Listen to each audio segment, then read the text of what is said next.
The latest is Ford's making major cuts. I mean, first of all, with prices like this on an F-150 Lariat, we have a sticker price here of $89,000, $720. Clearly very expensive, but we also have vehicles like this one right here, which is a little Ford Escape. These aren't all that cheap either, and we look around, very basic little vehicle. This is an active Escape all-wheel drive vehicle, has some nice chrome detail.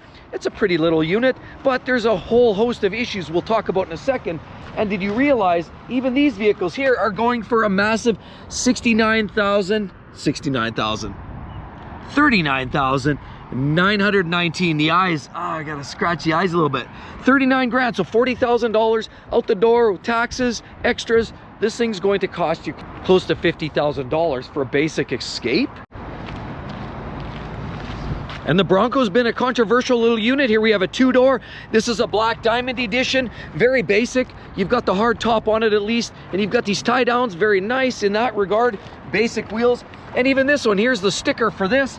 And we're looking at a Bronco, black diamond. This is two-door 4x4, 2.7 EcoBoost engine in this vehicle. And this is going for a sticker of $65,740. So at prices like that, a lot of those vehicles just are not selling. And when we talk about vehicles that aren't selling, here we have an F-150 Lightning. This is a Platinum Edition. Yeah, big wheels on here. Of course, you can see that big, beautiful headlights. Ford with this funky grille. And these vehicles have not been selling. Did you hear Ford actually scaled back about 2/3 of the output of these vehicles by the Lightning, as we see right here, simply because they're not selling. Pure electric vehicles here, Ford can't get rid of. Unfortunately, all the workers are getting displaced, and some of them are giving options to go to different manufacturing facilities, while others are just getting the packages. And beautiful trucks like this, we have the Shelby F-150 in all its glory, the big, beautiful front end. It has a unique grille on here as well, and big racing stripes, big oversized tires, of course, upgraded suspension. This is the F-150 off-road Super Snake business. And of course, the typical F-150 treatments. And it's not a cheap truck. I mean, right here we have a Shelby, and of course, there you go. You have all the extras. These retail right now for about $190,000 Canadian. Who's buying it? Certainly not the middle class working person who actually has to grind out 40 hours a week, saving up enough money, scratching together 2 nickels just to be able to buy that loaf of bread at the end of the week. And while some of these latest and greatest F-150s are really pretty trucks, I'd love to have one, but I just can't afford to scratch together that kind of money. And so that's the problem. Have you heard recently that Ford has literally been slowing sales on their internal combustion vehicles? They're normally known as North America's best-selling pickup trucks, and yes, they've been selling a lot of them. There's no question. There's a lot of them out there on the streets, and people are buying them, but the sales are dropping. Internal combustion vehicles, the trucks, are costing too much money for most people. As on top of that, GM has posted their results and shown that they've actually outsold Ford here in this last quarter, indicating that even though both manufacturers are down on overall sales, GM slightly climbing, but they're both going down the toilet. Full-size pickup trucks, people aren't buying them. They don't have the money. Who can afford to pay $80,000, $90,000 or even 100 grand for a new pickup truck? Not this cowboy.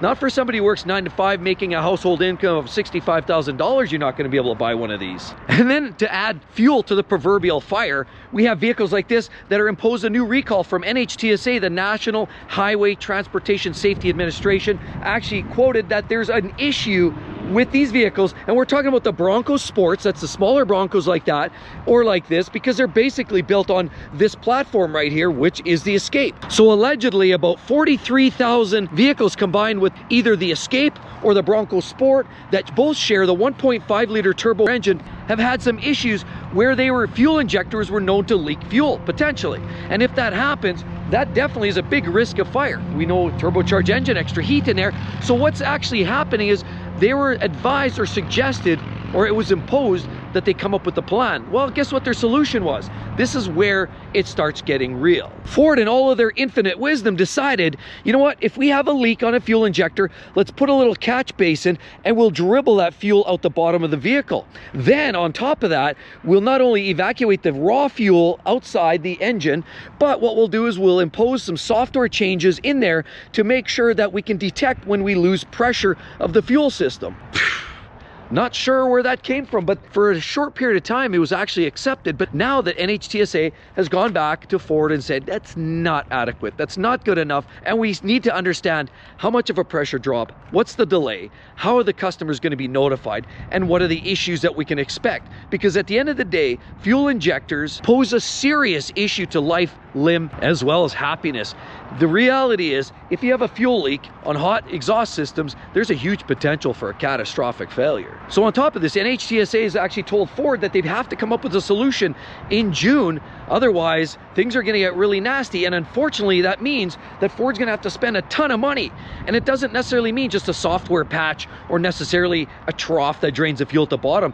They're actually almost implying, and I don't want to say it, but it's almost being expressed and implied, allegedly, that they actually have to come up with something more permanent, as this is more of a band-aid fix, and that's going to cost Ford money, not just to figure out how to do this, but to actually make it happen and get all these fixes cleared up to sweet. Well, a lot of the full-size pickup truck manufacturers like Ram, GM, and as well Ford are saying that things are looking rosy. Their internal combustion vehicles are selling and overall sales are up. But what they're not necessarily saying is what's actually going on. And where a lot of their sales are coming from are fleet vehicles. Like right here, we're looking at an FX4 off-road. This is a beautiful truck with a little step board on there, but very basic. Look at this. I look inside and it's got literally rubber floors.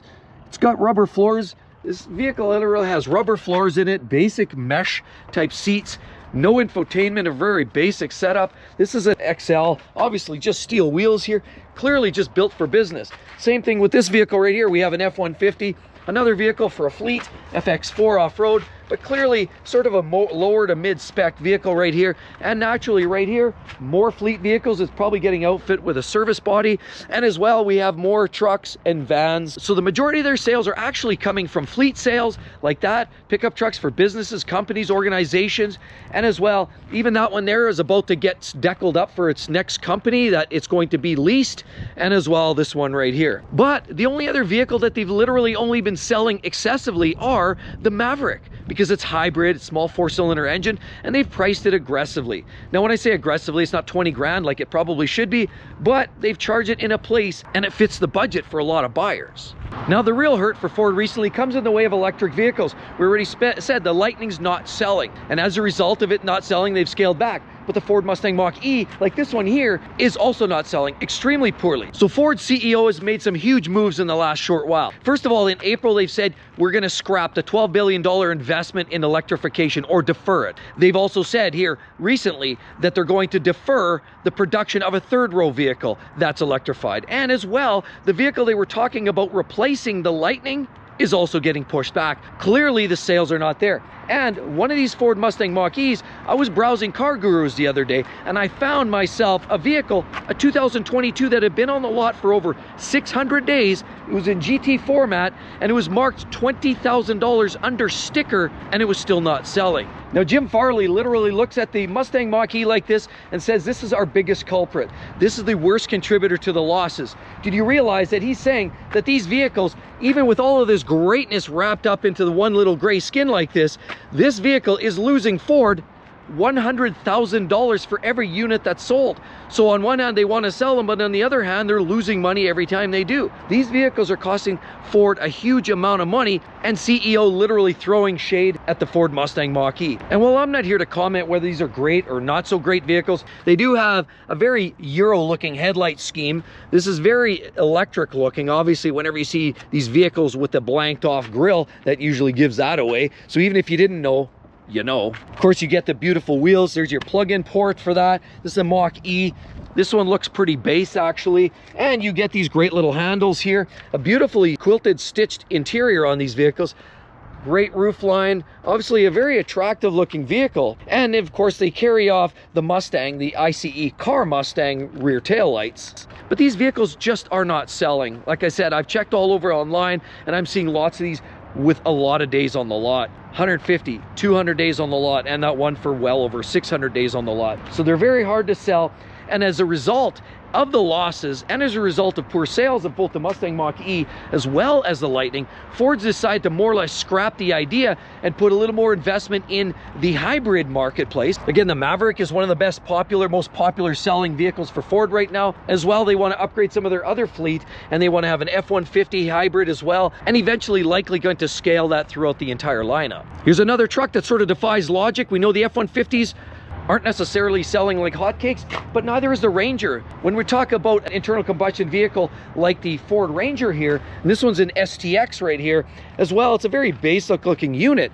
These you would think would sell like hotcakes, but they're not. They're not selling as well as Ford would like them to. Of course, you get the little extended cab here and a very basic looking FX4 off-road package. It's got a little tow hitch on there, which is kind of neat, and of course EcoBoost. So it's not naturally aspirated. This one is turbo. However, you would think a smaller pickup truck like this would sell well, but it's not, because the prices speak volumes and people are done. They're fed up with these high prices, and then they look at a truck like this and they think, I'm not sure where I get the value from.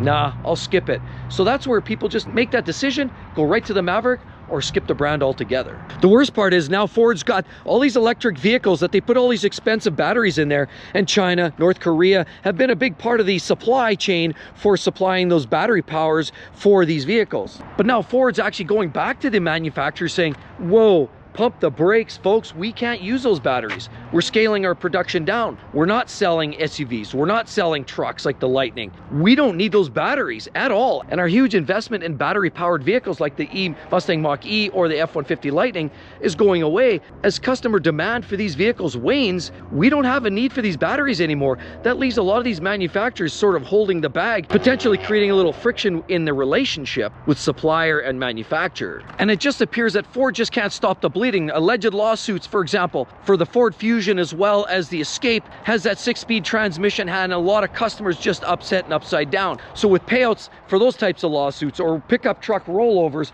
with crushed roofs, or the massive host of other recalls that Ford is almost leading on in the industry, just means that the constant payout for rectification of problems, recalls, bulletins, and as well on top of some of the scaling back of the electric vehicles means that Ford is in a world of hurt right now, and some big moves are going to have to happen for Ford to stay afloat.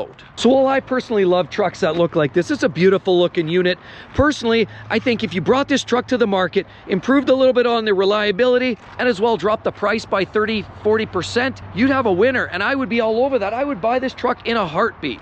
That's right, I like the looks of it. I think they're great. They're nice trucks, but it's just the cost of living crisis is real. People can't afford this. Not enough people can afford this. Well, there's a sliver that can actually afford to put down money and own these realistically. The majority of people who even buy them are likely doing that at the detriment of their bank account. And with all of that said, you want to learn more about the cost of living crisis. It's real, it's big, it's bad, and it's ugly. So hope to see each and every one in the next one. We'll see you real soon. Bye-bye.